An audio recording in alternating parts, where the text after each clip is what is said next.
Kenna Tortoise Capital with the swing frame trade of the day. It is March 23rd, 2026. So our number one candidate was PG Procter and Gamble. This is a 10-minute chart. This was the closing 30 minutes on Friday. We experienced a large gap up. It was above the high on Friday, so we bracket that with an R5 frame, and we're going to trade the breakout of that and then follow price. The opening range starts collapsing. It breaks through in the first 10-minute frame, breaks through the lower boundary, so we're short.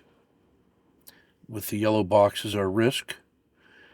It falls through the VWAP, moves in an orderly fashion to the downside, but then starts to reverse. We take a 1, 2, 3 entry here. The S&P relative is the red line here, and so the market was running up. Procter started up but started failing, but then started to recover here, and maybe it's going to align with the market. So a bird in the hand is worth two in the bush. That's 1.5 R. That becomes a candidate for a supported spring crossing. It doesn't follow through.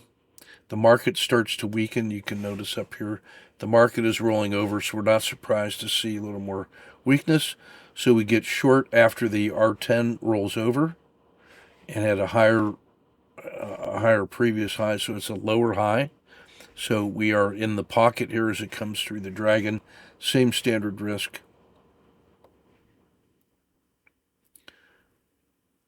Fails, bottoms out, starts to roll up.